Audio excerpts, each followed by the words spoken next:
My name is Olivia Colman and I am patron of Anthony Nolan. On the 2nd of December, Anthony would have celebrated his 50th birthday. Tragically, he never found the matching donor he needed, and he died when he was just 7 years old. But since his mum, Shirley, launched the world's first stem cell register in 1974, Anthony's story has given the hope of a life-saving transplant to thousands of people with blood cancer or a blood disorder.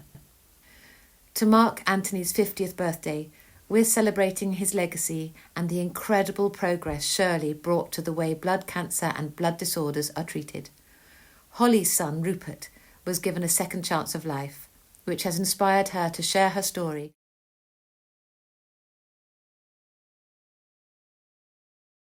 Hi.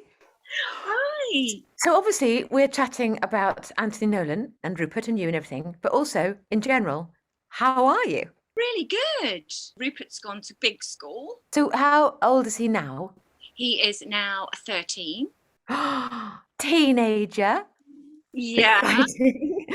And how old was he when, how did you find out that he was ill and how old was he then? He was just turned 8 when we went into hospital. What made you realise that it was more than just your average unwell? It was really freaky. So he was having headaches, and which is unusual for a 6-year-old as well. A little person, yeah.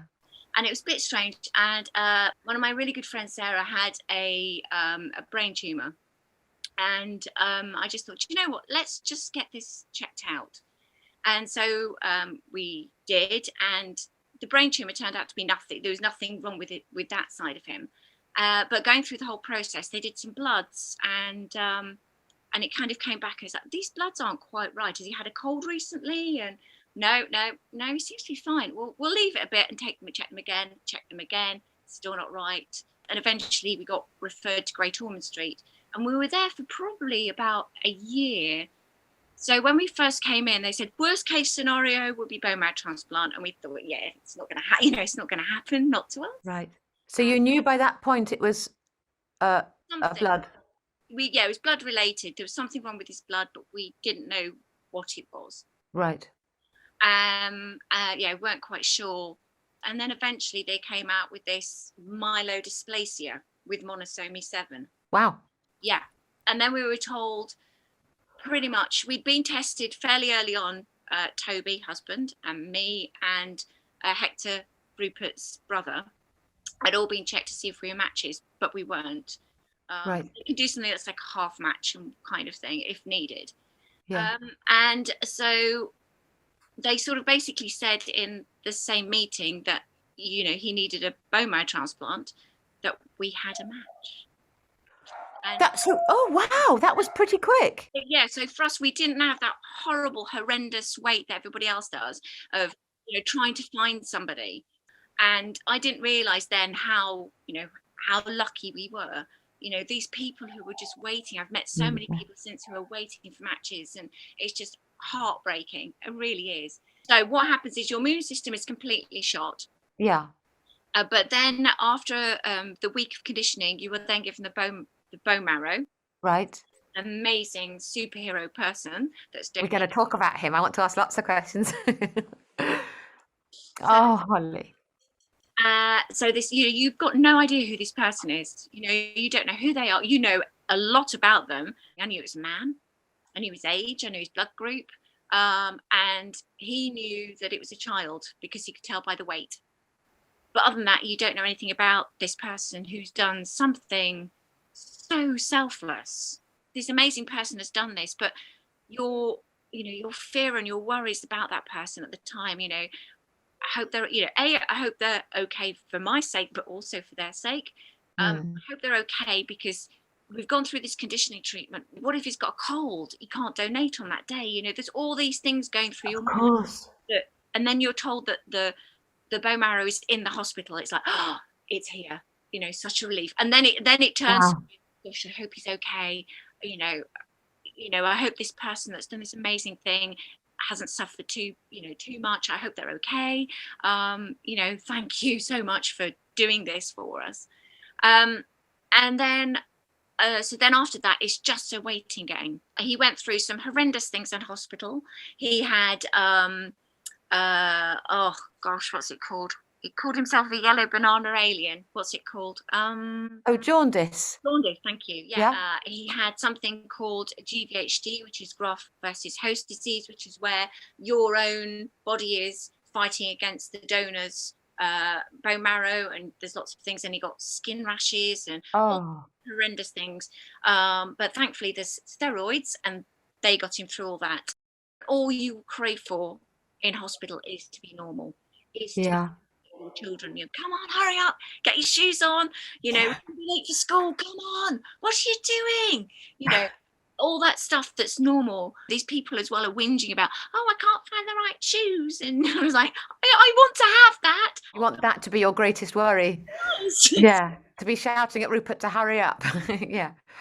Oh, no matter what was going on with our children, we'd always find something positive. So when Rupert was at a really bad stage, it was touch and go at some stages. Even those really, really, really low moments, there was always something I could hold on to. So his bloods were doing well. It was something like that. I really had to hold on to something that was good. Sorry, I do this too. No, I brought this with me because I knew you'd do this. Well, I've also got similar because no, and I've got waterproof mascara on because I knew I'm not putting makeup on. Don't need it. Oh, okay. We had a bunch of pictures taken just before going into hospital because we didn't know what was going to happen. But we didn't know what was going to happen, and we wanted some memories. So this was literally a couple of weeks beforehand. We had those done, and then this was quite an emotional time. This is when I had to cut Rupert's hair because he had long hair, and I had to cut it before going into hospital. Oh, for me, that's quite an emotional thing when I had to do that. And then this was just sort of some pictures of being in hospital when he first went in, and he wasn't very happy, but we gave him an iPad for his 8th birthday, which isn't normal, but no, but he was going through a lamb. Is the magical bag of red stuff.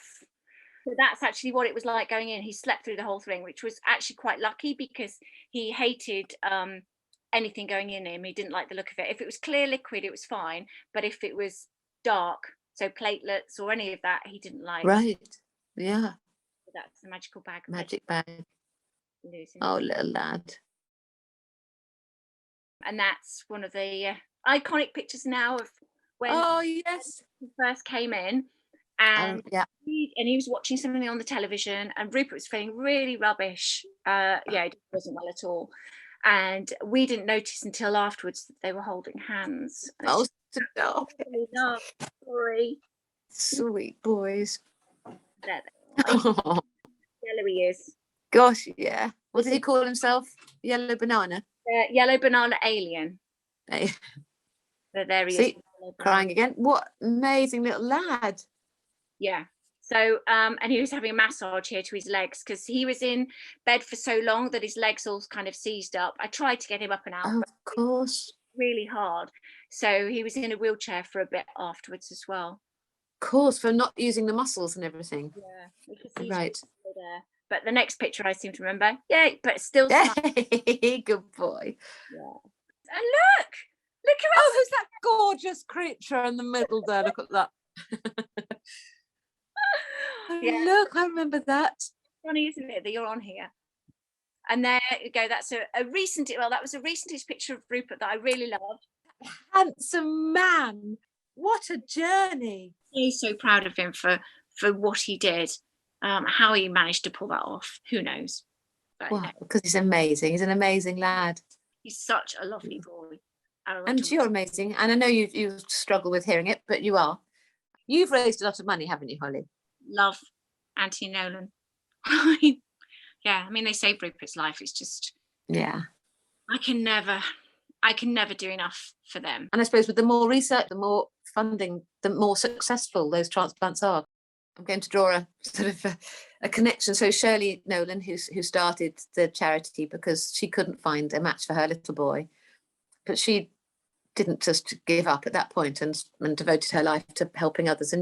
But you have carried on. You're doing this. You've raised money. You've helped other people. You should be told that you're amazing. If you don't get told enough, I'm telling you. But I don't feel that. To share your story and to help others is incredible, Holly. But why not? If it can help other people, I'll do whatever I can. And the funny thing is, I just think he would have been the same age as me. Yeah. That's kind of a bit of a, whoa, all those years I've had. And because of them, my son, Rupert, will be able to have those years. Yeah. But without them, this wouldn't have happened. No. I know I can never thank her enough. I so wish she was still here. I would love to be able to go and thank her personally. Give her a cuddle. Yeah. What else am I meant to ask you, Holly? I'm just sitting here crying. Is that Billy? No. That's Billy. Oh my God, we have to talk about Billy. 2 years after his transplant, you are allowed to contact your donor. So I wrote and I gave them my details, and then back popped, I think it was just his email address and his name. And I remember going, Billy Higgins. Billy Higgins, it was just have a name, Billy Higgins. And it was just, oh my gosh, such a cool name as well. So then I sat down and I must have spent like a whole day writing this message to Billy Higgins. What do you put? You want to go, oh my gosh, you're amazing, I love you so much. But then this person's going to think, who's this crazy lady? It's a real kind of, what do you say to this? What can you say to this person?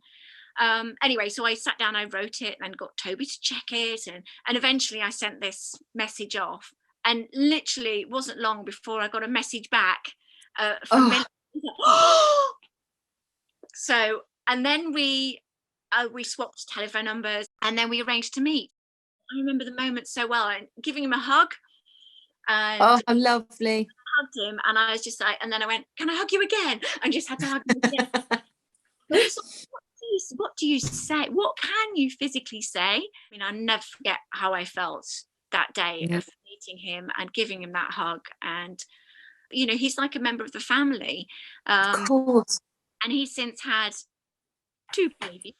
2 now? Oh, I knew about 1. How exciting. They can now understand and appreciate, I think, what it's like to have a child, and how much they mean and what they mean to us. You'll do anything for your children. Anything. Give Rupert a great big kiss. Hold his face. Great big kiss from me. Okay, I'll tell him that, because he'll go, eee. And to you, great big kiss to you as well. Lots of love. Please support Anthony Nolan. There's still a long way to go before every patient can survive blood cancer and live well after a stem cell transplant. You can make sure that Anthony's life-saving legacy lives on for the next 50 years and beyond.